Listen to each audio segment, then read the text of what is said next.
Podcast City Network.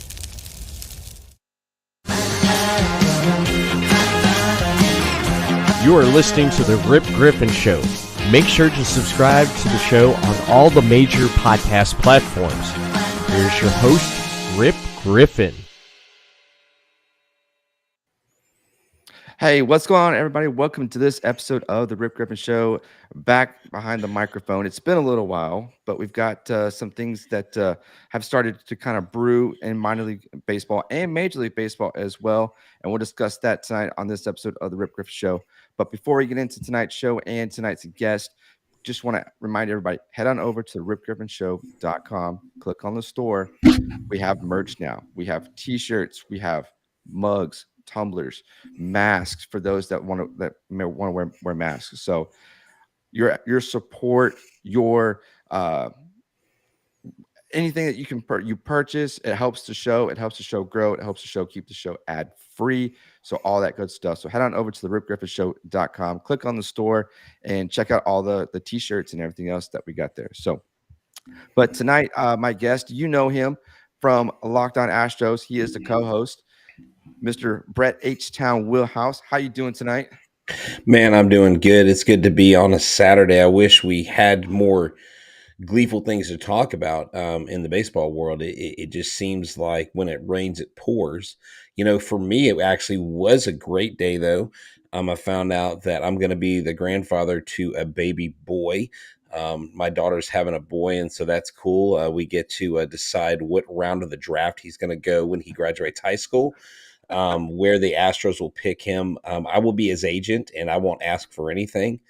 And so I'm super excited about that. So life comes at you fast. And just at Locked On, we got big things happening this next Thursday, February 17th, the Social Beer Garden.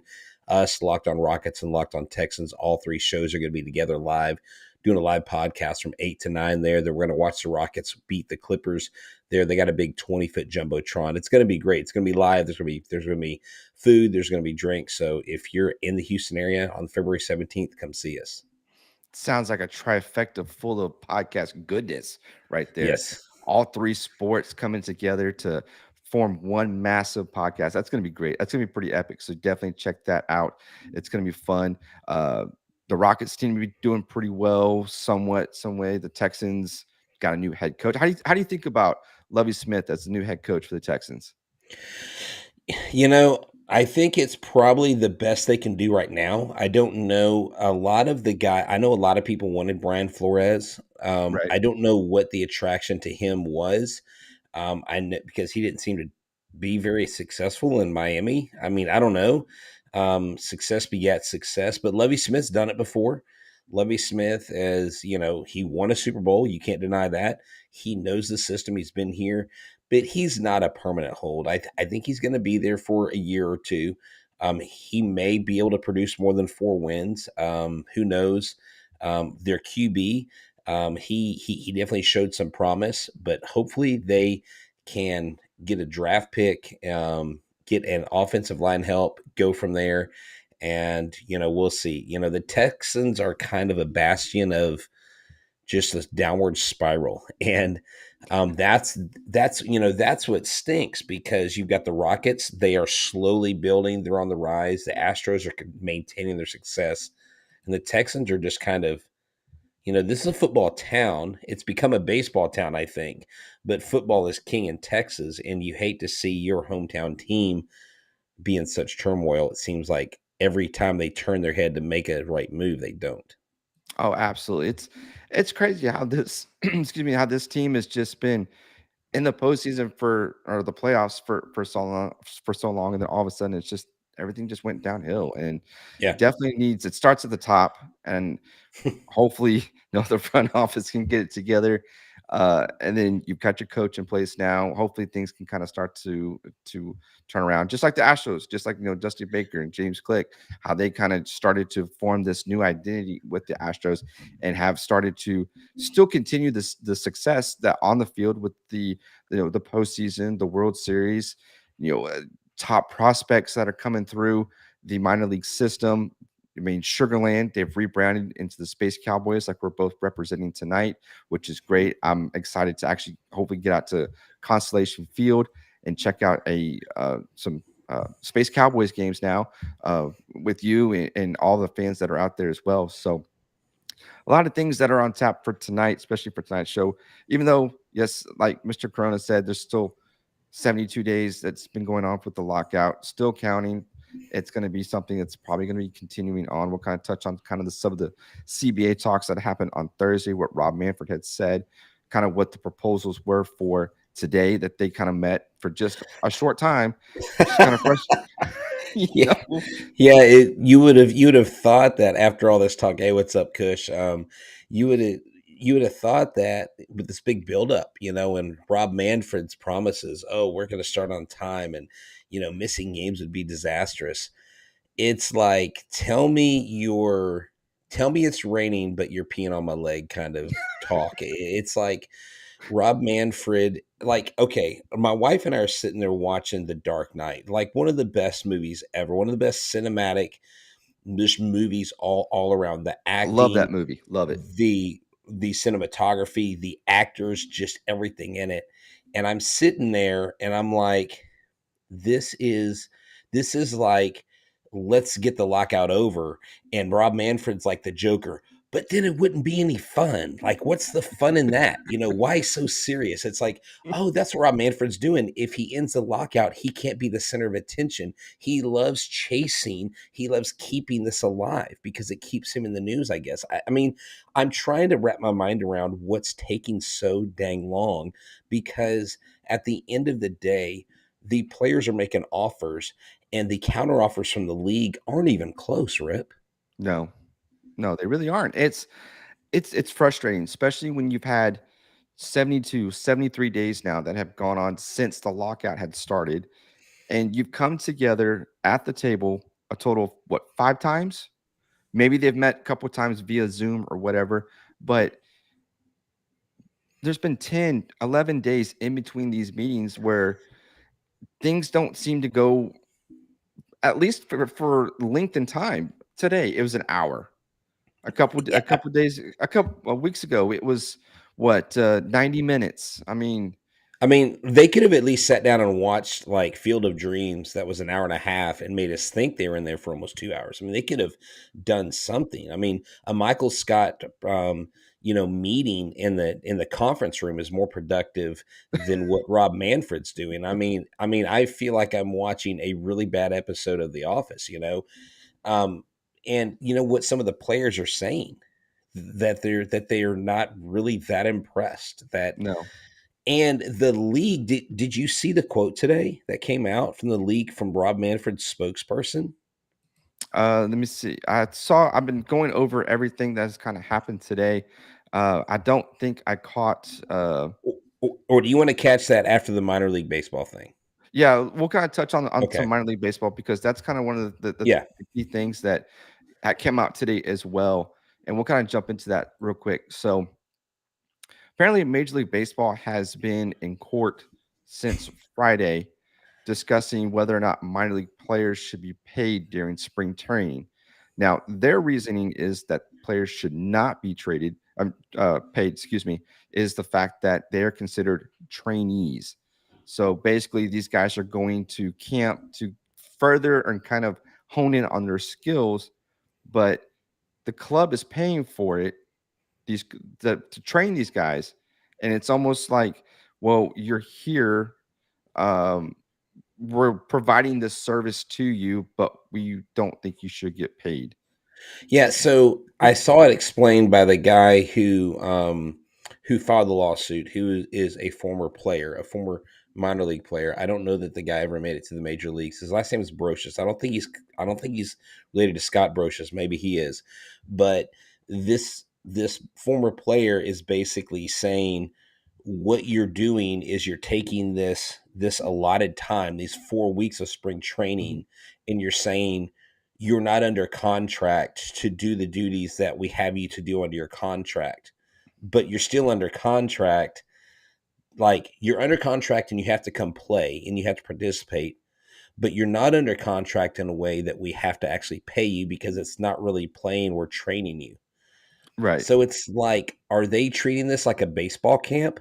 Like, is this Alex Bregman's LSU Tigers baseball camp, right? You know what I'm saying? Yeah. Or is this the baseball camp where like the players get to come meet their big league like fellow players and get autographs at the end? You get like a t-shirt and they sign the back of it before you leave, or you get one picture.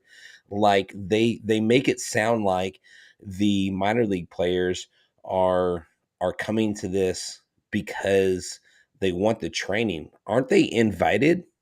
I mean, They you are. don't Yeah. you don't just go to spring. You don't just show up and go, "Hey guys, I'm a minor leaguer. Can I play?" This is you're invited. So if they invite you, why wouldn't you pay these guys? I think it's Exactly. absurd. Is there an inexorbitant amount of money that's leaving the owners of the teams because they're paying these players? I don't know. Maybe there is. I don't have the ledger in front of me.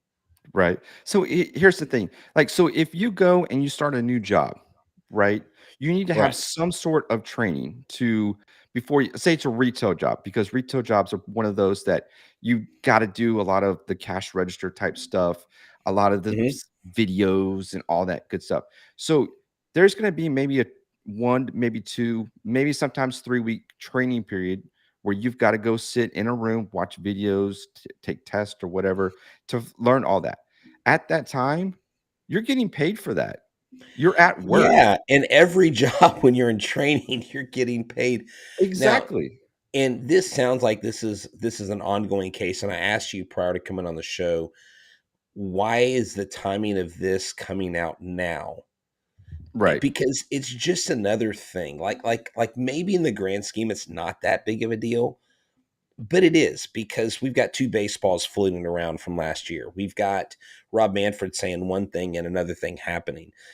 We've got now this minor league players, and we know. I saw someone tweet out, and I agreed with it. He said, "We don't deserve to pay you, and you're not worth that much, but we totally expect you to live off of peanut butter sandwiches and travel 8,000 miles on the road, sleeping in a different bed every night and getting Mm, 5 hours of sleep." And it's just like, it doesn't make any sense. Now, they did give the minor leaguers concessions this last year. It was right. led by Jim Crane and the Astros, paying for the minor leaguers apartment and living area, which I think is huge. I've had friends that played the minors over the years, and I've heard stories about those conditions. And unless you're on one of these sweet posh California teams in the Pacific Coast League back in the day, where you had a family that had a nice house that would like basically you could go to the host home.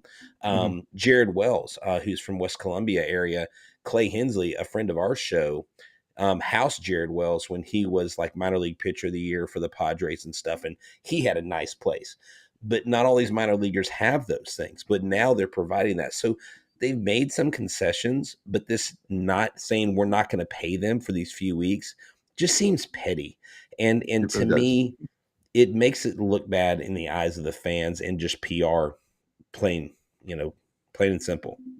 It really does. And you know, these guys, like you mentioned, they're traveling on buses for 8 hours. I mean, that's no fun. I mean, that's uncomfortable just thinking about it. And then everything else that they have to go through, the food is not that great. And then one of the things that I kind of was thinking about earlier is some of these prospects are not drafted in either the first or second round, where that bonus money is the highest. Like you Right. take, for example, Jack Leiter for the Texas Rangers, who got $8 million as a signing bonus. He's Yeah. set. He's set. He doesn't have to worry about whether or not he can afford to pay his rent or food or any type of luxury that you want to have in your apartment. He's set. But these Yeah. guys who are drafted in the late rounds, basically maybe 10th round. Sometimes I think that signing bonus is a little bit better, but you get into 15. There's 40 rounds of baseball in Well, the draft. we interviewed Joe Record this last week, a few days ago, and he was a Rule 5 draft pickup. He was Rule 5 draft. He was drafted by the Twins, and then he was Rule 5 by the Astros. And Mhm. I didn't ask Joe, like, and I mean, I guess it's an easy lookup. but someone like him's not going to have that expendable income yet, and that's another stickler that we can get into when we talk about the CBA, is this manipulation of service time. And the only thing we usually see are the players that make all the money. The Forrest Right. Whitleys, the Lighters, the Bobby Witt Juniors, the Wander Francos, the Fernando Tatis Jr., Mhm. all these guys. And then people say, well, baseball players make so much money, but they all don't make that much money. I believe most minor leaguers typically make probably a little bit less than what I do as a teacher, I would think, Yeah. salary wise. And so yeah, just telling these minor leaguers I got paying for 4 weeks is really kind of lame.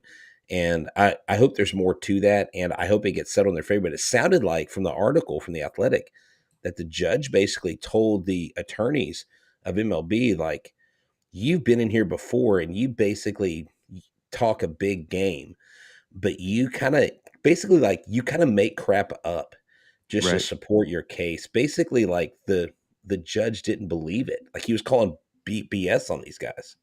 Yeah. Yeah, I mean, there's stuff in this article from the Athletic as well, talk about IMG Academy, which is one of the most premier academies sports wise, in all of youth sports and athletics and whatnot. Because a lot of these kids, they go and their parents, really honestly, their families are paying what 30, $40,000 a year to Yeah. send their kids to this premier academy. And it even talks about it being a sports instruction group, physical conditioning group, mental conditioning, specialized small group training, and seminars and all this stuff, nutrition. And there's a lot that goes into for these minor league players that um, they have so much they have to do, and to just be paid pennies on the dollar, it's not fair to them. Even one of a player, I won't mention his name, I won't call him out on the show, but he is a minor league player with the Toronto Blue Jays, and he took to Twitter and he voiced his opinion. He says, we don't have a choice whether we want to come to spring training or not. To force us to be here just on a per diem every week isn't fair. It's obvious minor leaguers are taking advantage of, and I'm tired of being quiet about it. So Hmm. that's what he said. And minor league players are frustrated with this, and I don't blame them one bit. Well, You know, and I think too, I think a lot of guys will typically probably put their head down at the end of the day and just go out there and play and do it because they don't want to ruin their chances. right, But and it is going to take more players coming up and basically standing up and saying, we're not going to stand for this. So what you have though, if that's something that has been an issue for a while that hasn't come up, it's not just going to take one player standing. It's going to take kind of almost like a movement, right, exactly. almost like okay, well, we're not coming. We're just not going to play. I don't know that it would go that far. These sports leagues tend to work things out even when things get dire. And at the end of the day, I see Major League Baseball making some concessions, but then again, I thought they'd be making more concessions now with the players, and they don't really seem to be budging at all. No, no. And that's kind of where we're going to jump into next now is the CBA talks because, like we mentioned, this lockout has been going on 72, 73 days now, and looks like there's no end in sight. So, but I want to touch on something that Rob Manfred said on Thursday that just really just makes you laugh, honestly, because um, it's in conjunction with spring training. Now we know spring training is supposed to start. I think pitchers and catchers for the Astros are supposed to start. I think Monday is when they're supposed to technically be there, right? I may be Yeah, wrong. I know it's no, it's the I believe it's the 15th and the 16th. I'll have to look that up. But yeah, I used to have those dates memorized, and then I kind of forgot about them because I thought, oh, well, Rob Manfred made me believe that there was going to be an agreement, so I just stopped thinking about that stuff. I was like, oh, we're going to have baseball, right? yeah, exactly. And I understand that he needs to be optimistic as to, I guess it's his role as commissioner of Major League Baseball, that he needs to try to be optimistic, but there's no optimism behind all this. If there was, then we would know something that is either going to be in place now or can be put in place later, because Major League Baseball holds the power that they can actually lift this lockout at any time, just as long as both sides come into some sort of agreement.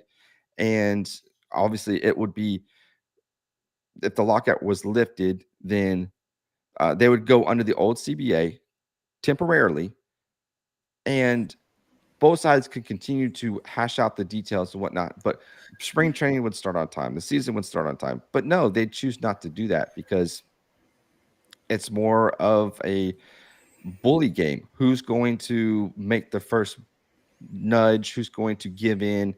And it's frustrating because this all could be done very simple. Yeah, it could be. Hold on one second. I'm gonna send you a message. All right. Sorry. So I'm sitting here looking at I'm looking at the Windu pitchers and catchers report for spring training. This is interesting. It says TBA for everybody except for the Rays and the Orioles. The Rays and the Orioles are the only two teams that have dates. I'm not even lying. I can't make that up. This is on Spring Training Online. They literally have every single team TBA, except for, I guess, the Orioles and the Rays are going to play the entire season. All teams. They're just going to switch uniforms every week. So one day the Rays will be the Rangers, and they'll come play at Tough Shed Stadium. And I love it. sorry, I had to say that. I Oh, I love love their it. stadium. But yeah, no, I mean, here's the deal. When you see guys like Aaron Judge, Aaron Judge is one of the guys. He's a Yankee. As an Astros commentator, as a fan off of the mic, and as a commentator on the mic. I mean, he's one of those guys that is a massive, massive name in baseball. He's a Yankee. He's very good. He's one of the top right fielders in the league. He can mash home runs. He's great defensively. He made $3 million at the age of 28 with the Yankees. He's Wow. clearly their best player. Yeah. The manipulation, the time manipulation that goes into these players and holding them back from the potential of earning sooner in their career, I think is wrong. And a lot of people that say to me, well, but you're arguing for millionaires to make more millions. But I'm like, if you were in their shoes, or let's just take your job, okay? We know, Joe Blow doesn't make millions. Your job or my job. If I knew that someone in my school district was holding me back for 3 or 4 years so that I wouldn't get a pay raise, I would raise holy hell about it. I Absolutely. wouldn't stand by. So for us to feel like we can't feel for these players just because they make more money, I mean, if you don't like it, then you should have been a baseball player. It's an Right. entertainment industry, anyways. Yes, it is a child's game. They get to play it and they get paid a lot for it, but that's the path they chose. So you can't begrudge someone for their success. At the end of the day, the problem is these players have been manipulated for years and years and years. George Springer, we saw it with him, where he was held back. He couldn't get paid for a certain amount of years. And the Astros saved a couple $1 million. And a lot of times it's just to save $1 million here or there. It's not like they're saving face. Now, the owners may have an issue here where they say, well, but if we start paying the guys 30, 40 million early in their career, we're going to have less people that we can pay or, put on the payroll.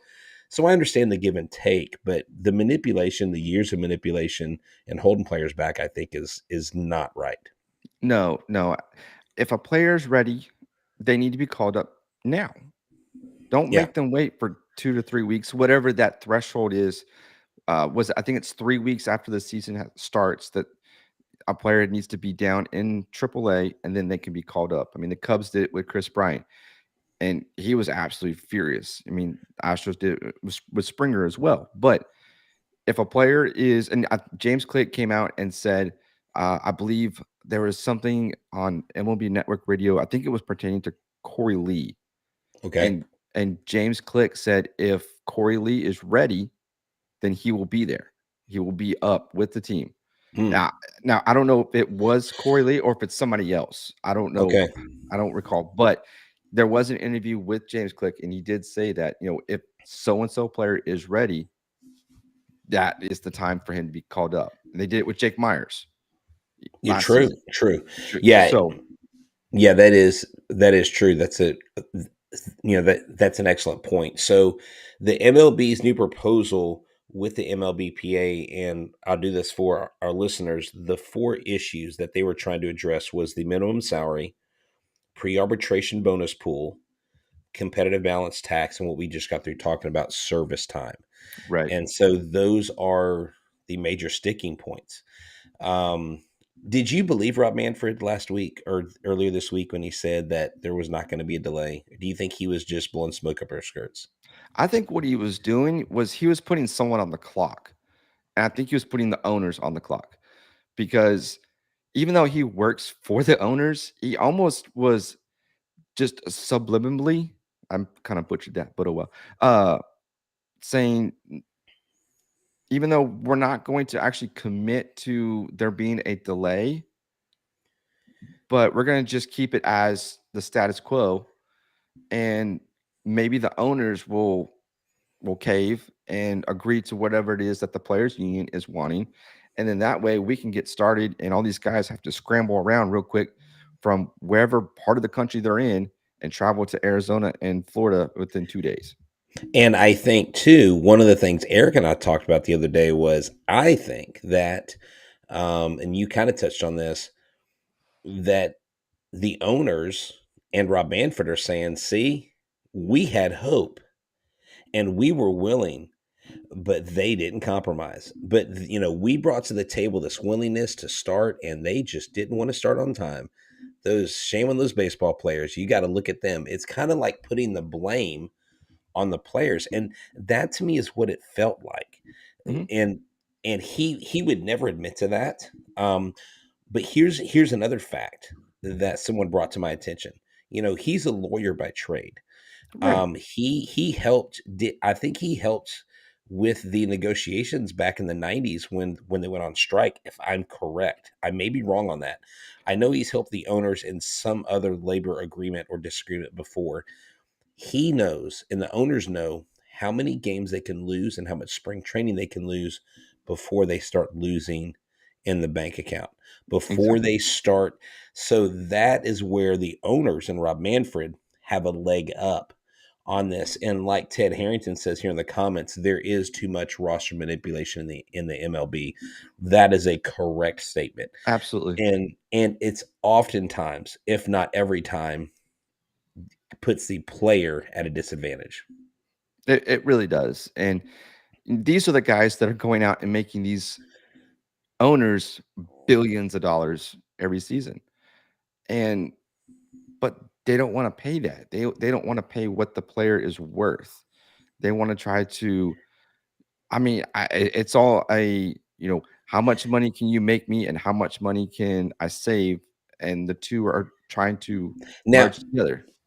now I will say this. I do think contracts like what Bauer got before all this stuff came down with Mhm. him, I think a contract like Max Scherzer got, I don't know. I'm just going to say this. I think that's too much money for those guys.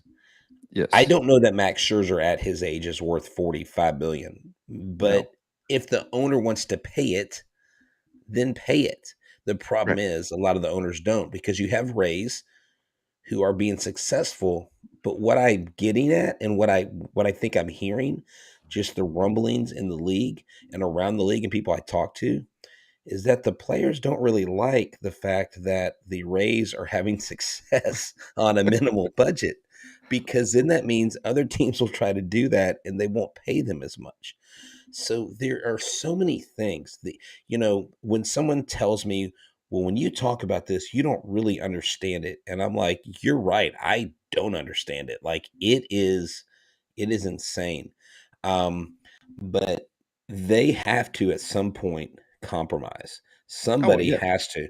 And like Mr. Corona says here, he says, I may be in the minority, but I applaud both sides for their sheer determination of not standing down on what they want. Hey, that's great. But if they keep being too bullheaded, they're both going to be losing at the box office. But I still think the owners have more to lose if there's a full on strike, there's a lockout, and part of the season is lost than the players do. Yeah, absolutely.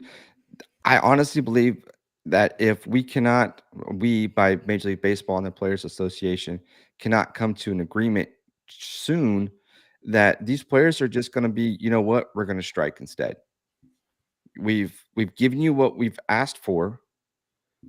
You've met us on some things like the DH, the universal DH now, so that's going to be in play. The NBA style draft lottery, which I don't like. I don't think Yeah, that's going to be. that doesn't, that makes tanking worse. It does. Yeah. I mean, So you know, the Rockets win 7 games in a row, and everyone's like, whoa, hold on, Rockets, what are y'all doing? Stop winning because you're going to get a lottery pick. You're going to get a higher chance at more ping pong balls. Yeah, I think institute. I said that the other day on our show. I think an NBA lottery style draft is the exact opposite of what the players want because the players don't like the tanking. You know. no, no.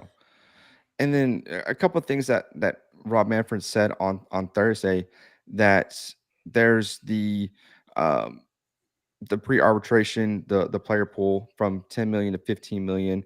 The Players Association is looking for 100 million. Um, there's a lot of things that Rob Manfred said in his interview that he thinks that these uh, pre-arbitration, this money or whatnot is going to make the game less competitive. Well, the game's already less competitive because we don't have much offense going on. The ball's not in play too much. You know, I mean, Yeah. No. You know. Speaking of the ball and play, and I'm just going to throw this tidbit out there because it is the lockout, and people are kind of we don't want to bring them down, but this is interesting. Bill Brown, the former Astros commentator, Hall of Fame commentator, um, he told me one time that he took a stopwatch to a game and he timed how many minutes the baseball was actually in play during a major league game. And the ball was in play no more than 5 minutes in like a geez, 3 or 4 hour game. So the ball's actually not in play like 90 something percent of the time. The ball's not in play. That just blew my mind. And you know, with the 2 different baseballs, with that info that came out, I'm like, hold on, wait, and I just every time we seem to be taking a step forward as a sport with Shohei Ohtani, Wander Franco, Mike Trout, you know, Carlos Correa, Jose Altuve, Aaron Judge, you name the face, Vlad Guerrero Jr., Bo Bichette, you just name these players, you know, Pete Alonso, all these guys, JP Crawford coming out of Seattle, just great storylines, great stories. Baseball just kills it. Baseball just it already can't market itself. It's the most dysfunctional of all the pro sports.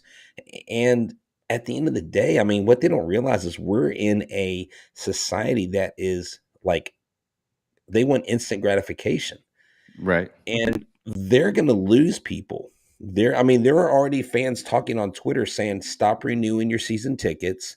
Stop, stop buying MLB the Show. Stop buying Right. extra gear. Let them feel it in their pocketbook. Mhm. Don't sign up to go to games. Don't do that." And I'm like, wow. I mean, people, this is not good for baseball. No, no, it really isn't, and it's sad, to be quite honest, because this is such a great game that we've all come to grow and love. It's America's pastime.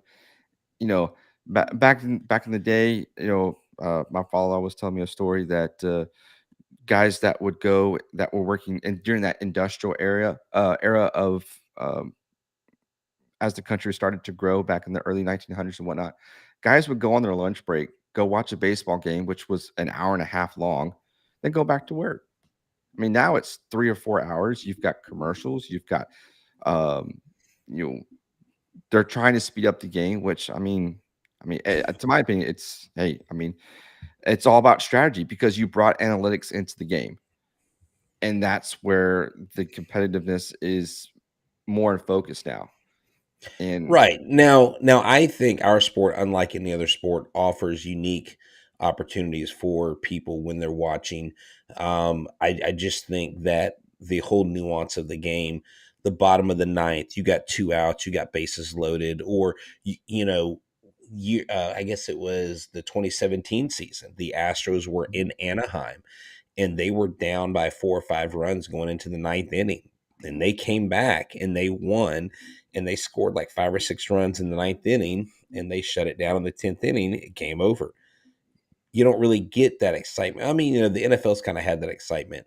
But Mr. Corona is asking us, will there ever be a time period in which the Players Association and owners can get along? Here's the thing. I don't necessarily want them to get along. I just want them to realize that there are things that they can't both have. They can't have right, their cake and eat it too. They have got to understand that sometimes compromise means giving up something that you want to hold on to. And isn't that what we teach children as they're growing up? Isn't that right, what I as a teacher teach my students, or am I as a coach teach my players? Like, you can't have it your way all the time. You don't get all the strike calls. You don't get all the ball calls. You don't, you're going to get screwed sometimes in life, and you have to learn to get through it. So maybe these owners and these players need to eat a pile of humble pie and say, okay, here are some things. Okay, look, we're far apart on these. Find the things that we agree on, and those other things, take them in smaller increments until you agree. So you say, we're going to go here and we're going to stop here. But even if you are here, you're still closer together than you were apart. exactly. And that's what it's compromise is about, giving up, not about taking.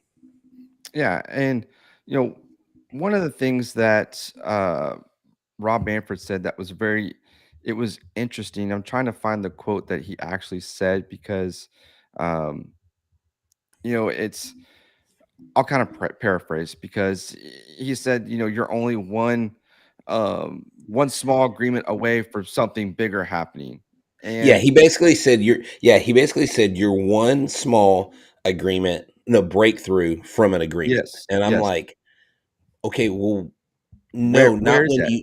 not when you offer, not when you go from 5 million to 15 million in a player pool, they want 100 million. No, that's the exact opposite of doing it. It would, I don't know. I just, it's almost like Rob Manfred's digging a hole with a shovel and someone has a water hose pouring into that hole. And as the hole gets deeper, Rob Manfred wants to know why he's starting to feel like he's drowning. Right. Well, it's because you're digging a hole and pouring water in at the same time. It, You've got to get out, like, why do you keep doing this to yourself? To me, it's self-inflicted. it really is. Um, I wonder too, I haven't heard this aspect and I just thought about this. The players' salaries, what the players get paid. Right. Is some of this blame to be put on the agents? The agents that drive these salaries up? I mean, I mean, why isn't that a topic of conversation? Right. Because they're the ones that drive these salaries up. That's how Bauer got 40 plus million. I Hmm. would have never paid that guy that much, even before his crap off the field. Okay.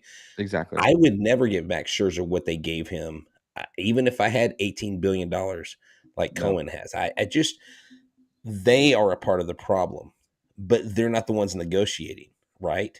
Right. Um, and teams, it's almost like teams are pushing back, but they're pushing back on everything, not just one thing. Yeah. It's one of those things especially when you look at all four of the major professional sports, baseball, football, hockey, and basketball. Baseball is the only sport that doesn't really have a cap. Now you've got that luxury tax threshold. I mean, which Hmm. is, but the teams can exceed it, pay a penalty or whatnot. But I think if you look at basketball, basketball's got a hard cap. Hockey, I think hockey's got a soft cap. I'm not really too familiar on what kind of caps, but especially when you look at the salary base between, say, you've got uh, Max Scherzer who's making 45 million. I Hmm. think I think the highest paid player in hockey in NHL is making like 12, maybe 15 million a year. Yeah. And he's the best player in the face of the NHL.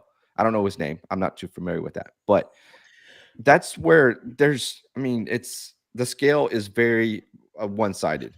Well, and the reason why I bring that up is because I just saw a recent interview that Shaquille O'Neal had, and this is completely off topic, but I'll bring it back to baseball. He talked about how Ben Simmons is ruining the NBA. He talked about how Magic Johnson paved the way for Michael Jordan to make the money. Michael Jordan paved the way for Shaq. Shaq paved the way for Kevin Garnett. And he just went down. And he goes, Ben Simmons is ruining it. Ben Simmons has a coach that won't even start him, won't even play him. He's getting paid $40 million a year. He goes, and Jeez. now people look at NBA players and say, "Oh, we're lazy and we just want money. We don't care about playing." He Mhm. said that's not it. And so when you have guys like Bauer make these stupid contracts, 40 something million, maybe some of these teams, maybe they need to invest more wisely. Maybe they need to look at a pitcher and say, bro, we're not paying you that much. Like, you only pitch so many days, you only pitch so many games out of the year. Throw 110 games. Maybe we'll chalk it up to that.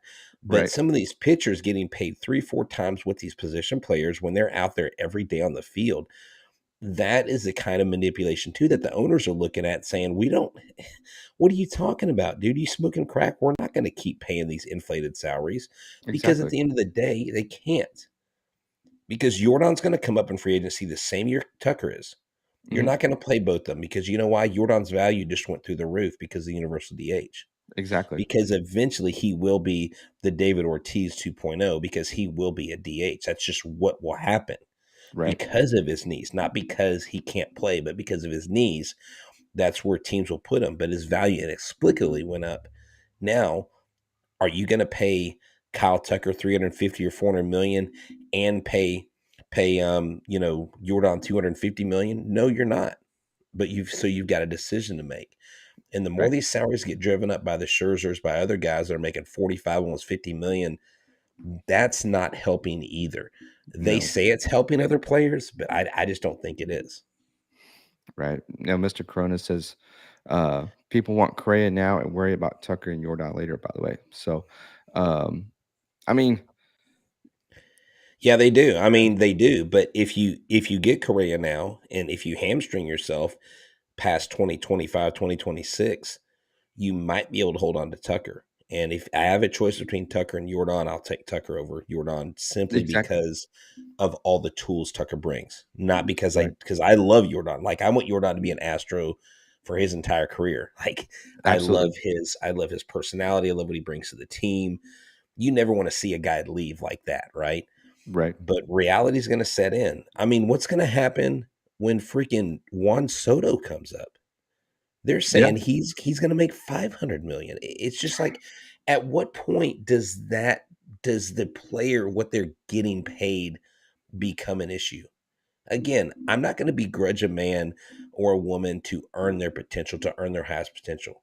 But at some point, the spending has got to quit rising the way it is, or Right. the game's got to get more profitable. The game's Yeah. got to get more marketable. And I just don't see that happening. Yeah. Now, more people may attend games in baseball than any other sport other than NASCAR, but that's because there's 162 games. Right. So, Yeah. And also, too, you got to think about you've got Bregman and Altuve coming up for free agency here in the next 2024 and 2025, I believe. So, I mean, do you want to try to re-sign them? Obviously, they won't be getting their contracts. Bregman, maybe I think he'll still kind of be in his prime. So, I think he'll be under 30 still. But I mean, the Astros want to keep him or in Bregman and Altuve as well. I mean, Altuve's, he's the face of the Astros right now. yeah. He's been there through the good times and the bad, and the good times again and bad and all. So he's been there for quite a while, and his story is phenomenal how he got there. But um, yeah, I mean, teams want to. I get it. Teams want to win now. They do. They want to go. They want to get to the postseason because that's where the more revenues coming in, the chance for a championship, to play in the World Series. I get that. Um, but at some point too, you've got to look at future players. If you've got a good farm system, you've got guys like the Astros, you've got Hunter Brown, and you've got Peter Solomon and Joe Perez and guys like that are coming up here pretty soon that are going to make an impact. They will. How do you prepare for that? How do you put your finances in for the future? Because I mean, you want to be successful and you want to continue the streak of ALCS appearances and World Series and all that good Right. stuff. So Hey, real quick, I want to kind of mention this, and I'm gonna have you respond to this. I think it's good for your show. The pre-arbitration bonus pool, just kind of understanding that. All right. right, Because what that is a pool of money that they have, that they want to have.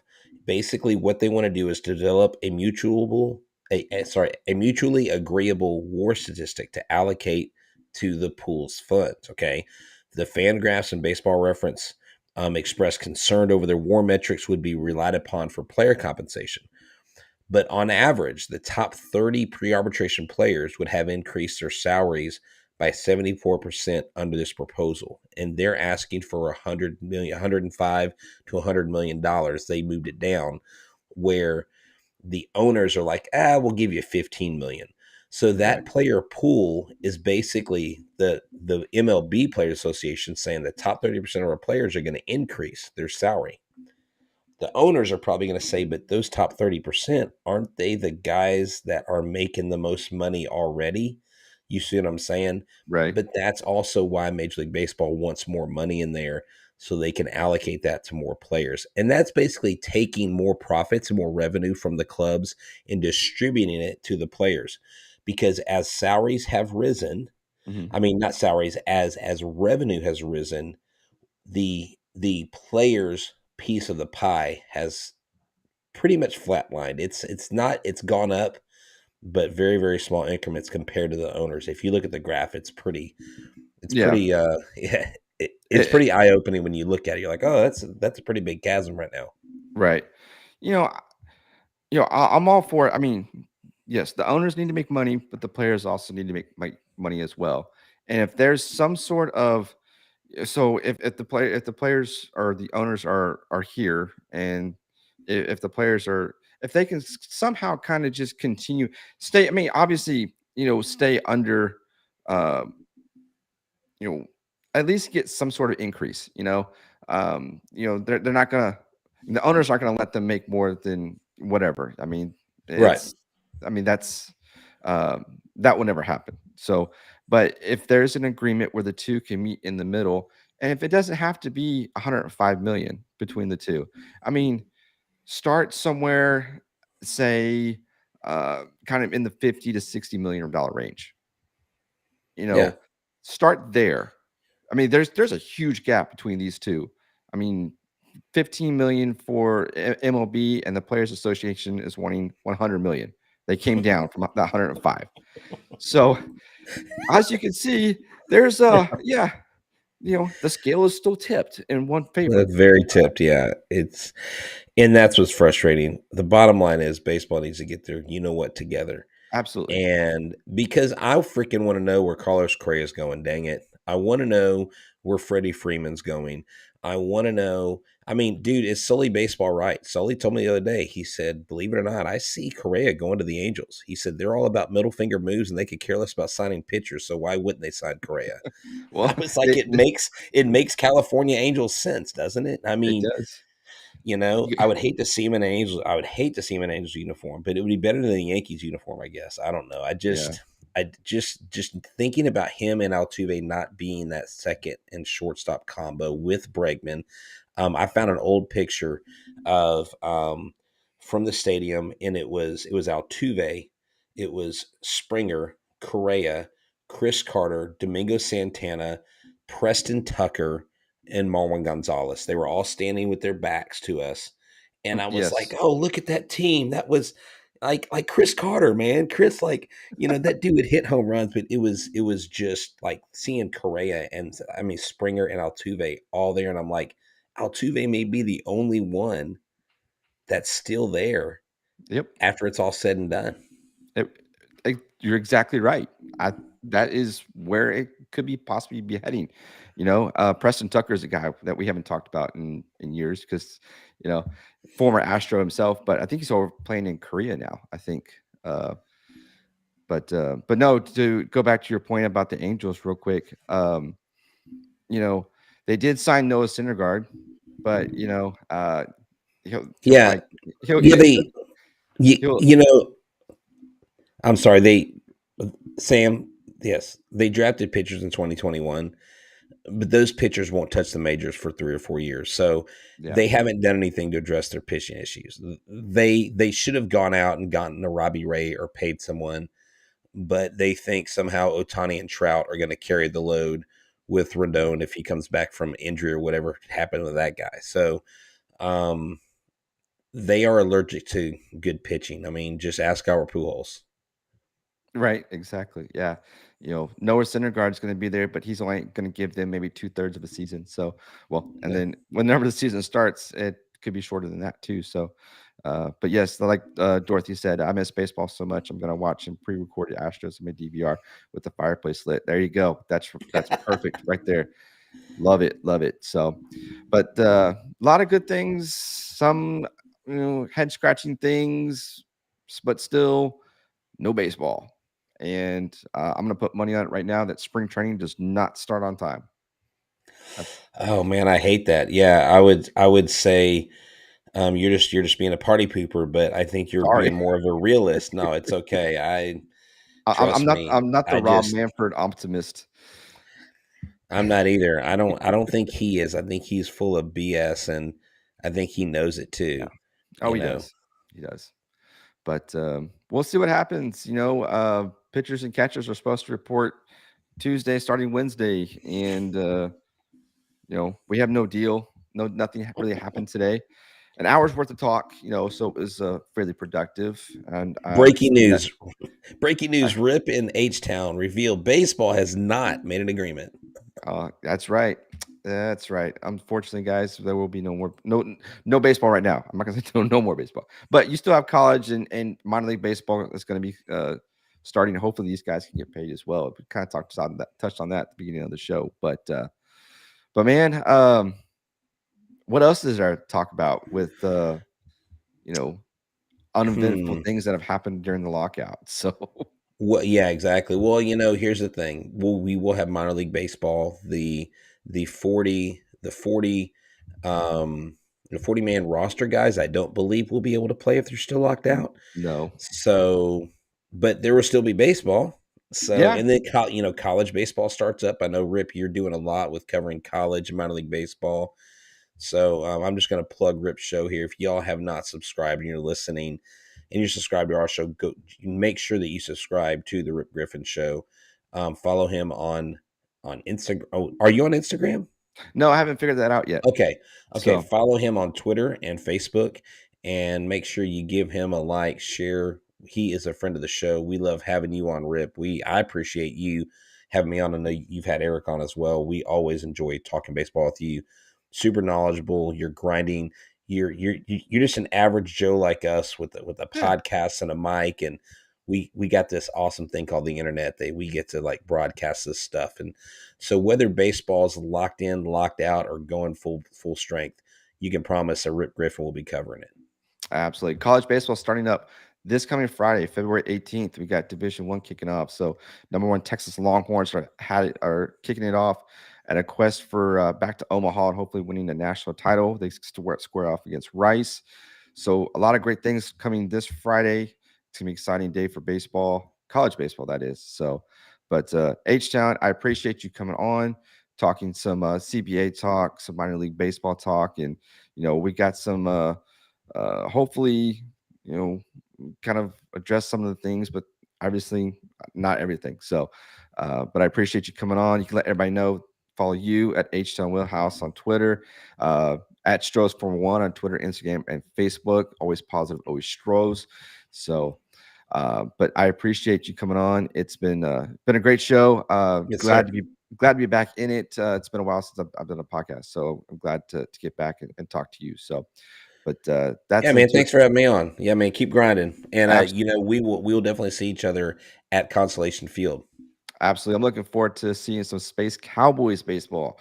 That's going to be something you still get used to, but I like it. I like the colors. I like the uniforms. I like everything that they've done. And the video that they did to hype everything up was fantastic. So I'm excited to get back out there and catch a baseball game with you this year. So Very cool. it's gonna be fun. It's gonna be great. But that's gonna do it for this episode, guys. Take care. Be sure to follow the show on at Rip Griffin Show on Facebook and Twitter. And that's it. Take care, guys.